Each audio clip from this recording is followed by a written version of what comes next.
Hey guys, Chris from Provo Beast Audio Installation, and in today's video, we're doing a 4, 5, or multiple amplifier install on this 2013 Chevy Camaro. Now in this install, we're going to show you how to integrate these amps and potential subwoofers into the factory or aftermarket audio sound system. Let's get started.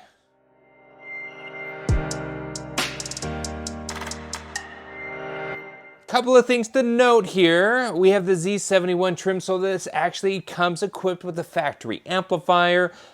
In this build, we're actually doing quite a few things to this Camaro, including new speakers, a new radio, and we're bypassing that factory amp.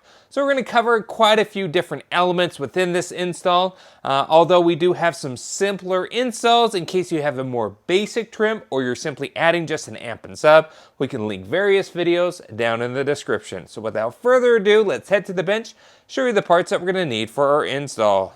Alright, so we're at the bench. Now the parts that we're using in today's install, first and foremost, are the new amps that we're installing. Now a couple of things to note, we are doing a mono block as well as a 4-channel, but believe it or not, Stinger now makes an amplifier that does power of both rated amps all in one unit, which is pretty cool. Here the customer already had the bass amp and he wanted to add the 4-channel to give his new aftermarket door and deck speakers a little bit more power. So we're reutilizing an amplifier he's already had. To simplify the install, if you want to do something like this at home, we can link the 5-channel version or other recommended 5 channels in the description at your convenience. So this amplifier is going to power all our door speakers, our tweeters, and our rear deck speakers. This amplifier is actually powering two 12-inch Scar Audio subwoofers, obviously not pictured here. They are in custom fit boxes for this Camaro, and link those various boxes in the description. Now we've already, on this specific build, replaced the radio. We have an aftermarket radio, so that radio is going to provide a signal output. So we have a couple of extra sets of RCA cables that'll take the signal so our amps know what to play. As for the speaker output for the 4-channel, in order to get that newly amplified signal to our speakers, there's a couple of ways around it depending on the factory trim level of your Camaro. In our case, we have a Boston Acoustic amplifier from factory that we need to bypass in order to send this newly amplified signal to all those speakers. We don't want that factory amp in the way. So what we're going to do is build a bypass harness that more or less plugs into the OEM plugs of that factory amp. We can feed our signal into these wires. This will connect into the ends that connect to our speakers, and that allows us to run our speaker output from our amplifiers all the way to those speakers. Now we do have some wiring here. We're doing a 4-gauge amplifier wiring kit to actually a distribution here because we're doing 2 separate amplifiers instead of just one. Believe it or not, this is actually the 1500 by 1, not the 700, so it does require a little bit more power. Our battery is in the trunk.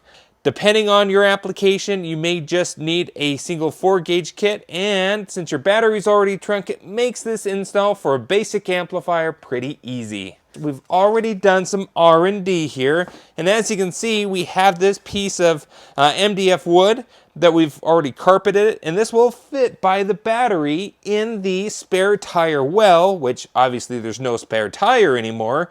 This will fit in that location. It'll bolt in. We did some nutserts. We'll show you this will install a little bit later on. This gives us a great foundation to mount our amps and to get as much wired here at the bench as possible. So for our signal cable, because we have to take signal from our aftermarket radio so our amps know what to play, we need to carry that via RCA cables, and that'll run from that receiver or head unit all the way back to the inputs of our amplifiers.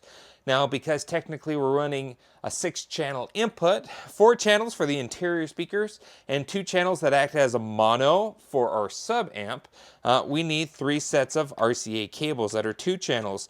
Now, they do make convenient 5 or 6-channel RCA kits already.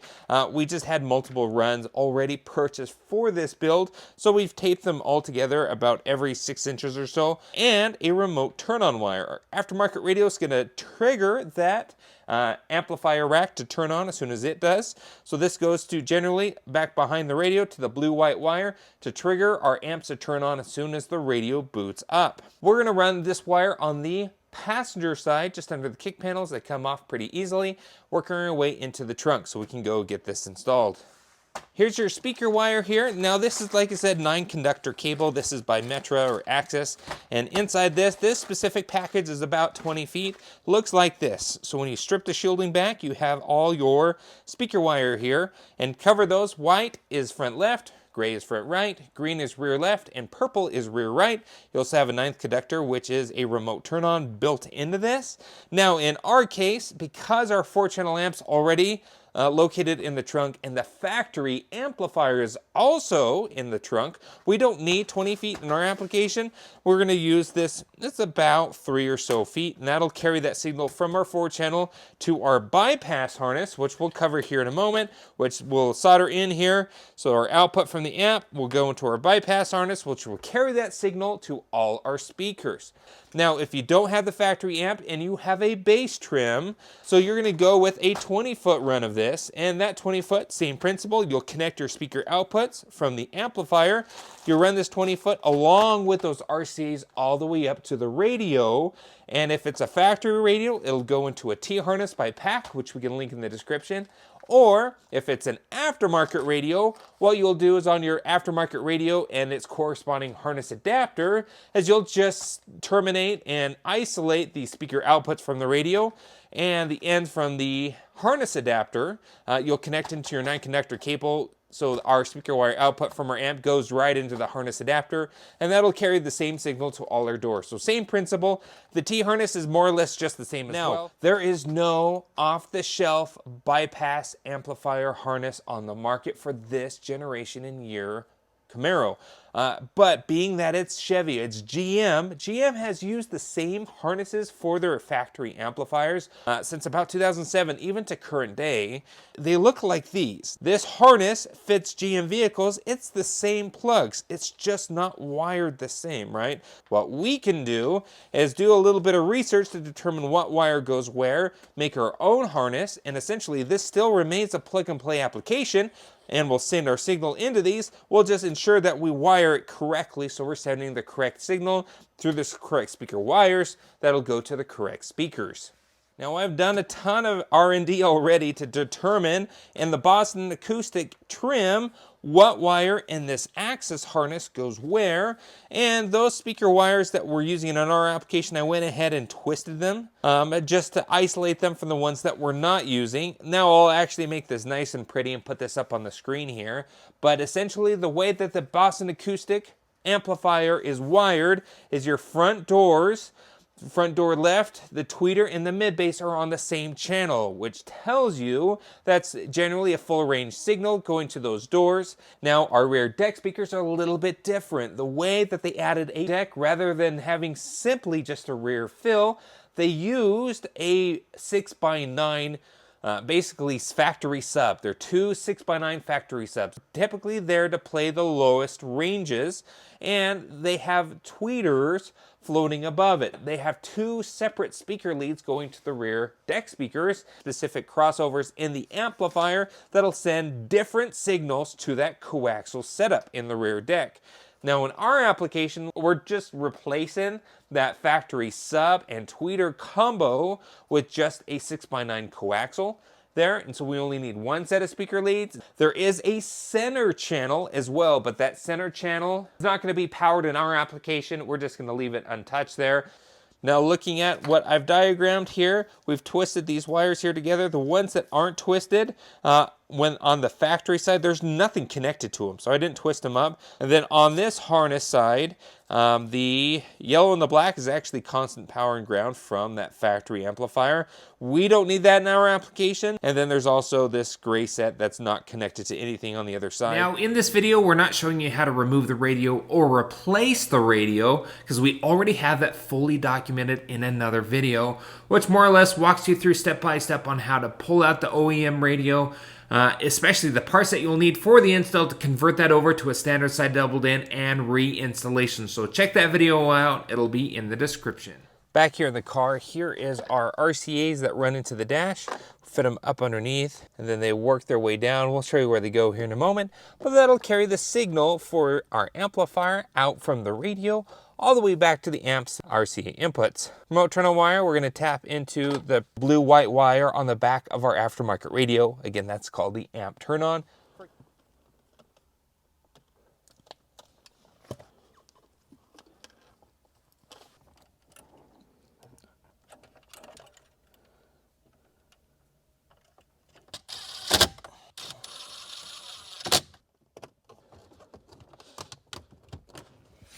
Now that our RCs come down the passenger side, this panel literally just pops off. It's pretty easy. Then because we've done our rear deck speakers, we have our back seats already out, which made it really easy to snake our RC cables up into the trunk area. If you have the seats in, you just really do the tuck method, work your cabling up into there. Here's a little passage that we passed our wire through there. You can do it on both sides, and then it goes into the trunk here. It's where our RCA cables come out. Now this is kind of where our amplifier is going to go. We're starting to mark everything up here. We did a big 3 upgrade, so this blue wire is our extra charge OFC 4-gauge wire. That's going to come in. It goes through a fuse panel, but that allows us to kind of set everything up here. This setup's going to be about 2,500 watts RMS. So we did an engine ground, we did a battery ground charge, and then we'll also do a battery to chassis ground as well. All right, so we're planning on now wiring up our rack here. We got our 4-channel and our bass amp here. Now we have a distribution that's basically our fuse and fuse holder. So these runs are gonna go up to basically that distribution here. So we need to do 2 power runs that'll go up because the battery in theory will be kind of right up here. So we want them to go up and around. And then we have a factory bolt ground location that's about this point here. So we need to run both our grounds kind of right there. What we're gonna do here is get our power wire all ready to go. And I went ahead and strip back some OFC wire. We're gonna go ahead and add wire ferrules.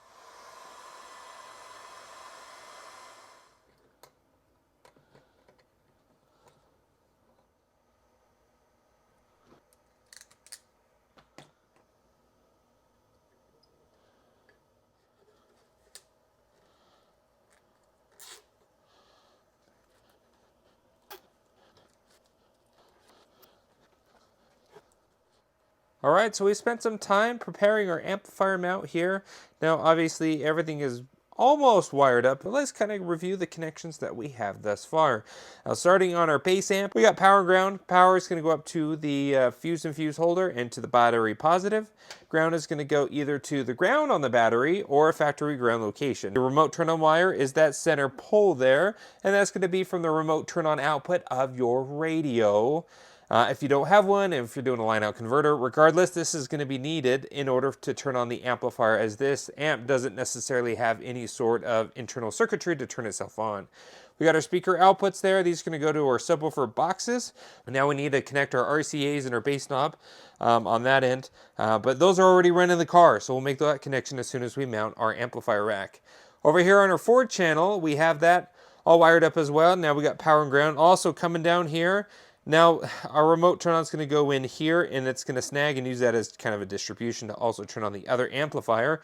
Also got our ground there as well. And that also goes up to our fuse and fuse holder right before it goes to the positive post on the battery. We got those ferrules and heat shrink all ready to go. As for our speaker outputs, remember, this is that 9-conductor cable. We used some wire ferrules there, made it really nice and clean. And that goes out there, got some heat shrink, and this will now go into our T-harness. So that's really where we are at this point. Now we got to solder our 4 channels of output from our amplifier into the 4 channels that we want to amplify within the vehicle itself. All right, so we went ahead and finished soldering up our connections here. Now remember, this end, these colors don't mean anything. They're just pinned.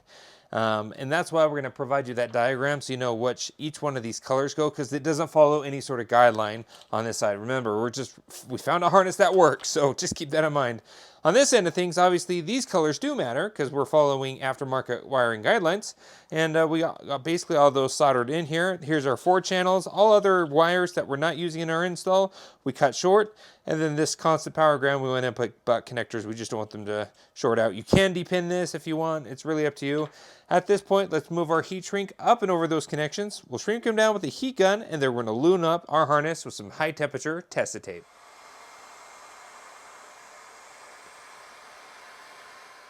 All right, so we got our harness all loomed up here, ready to go. At this point, this now plugs in to the factory Boston Acoustic amplifier and makes a really nice plug-and-play harness. All we have to do in the vehicle is connect our RCAs, our bass knob cable, as well as our remote turn-on wire here. Everything else is done here at the bench.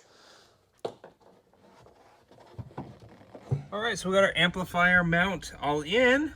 Bolts into those nut cert locations there on some long threaded bolts. Fits in there perfect. It's nice and sturdy. And the nice thing is it's going to have plenty of breathing room up underneath this false floor. Got both our positive wires up into our fuse holder. Now this one's specific by recoil. This one's unique because this allows you to have multiple ins and outs. Everything's fused. Now the third one we didn't talk about actually goes all the way up to the alternator, and there's a fuse underneath the hood. We just did a big 3 because the battery's all the way back here and we're pulling a ton of current. We wanted to give our amplifier the best current delivery as possible. So we'll go and put that back on there. Grounds, there's a factory ground bolt here, but for simplicity in your install, you could really just go to the OEM ground there. The reason why we have a 1/0 cable is part of our big 3 upgrade.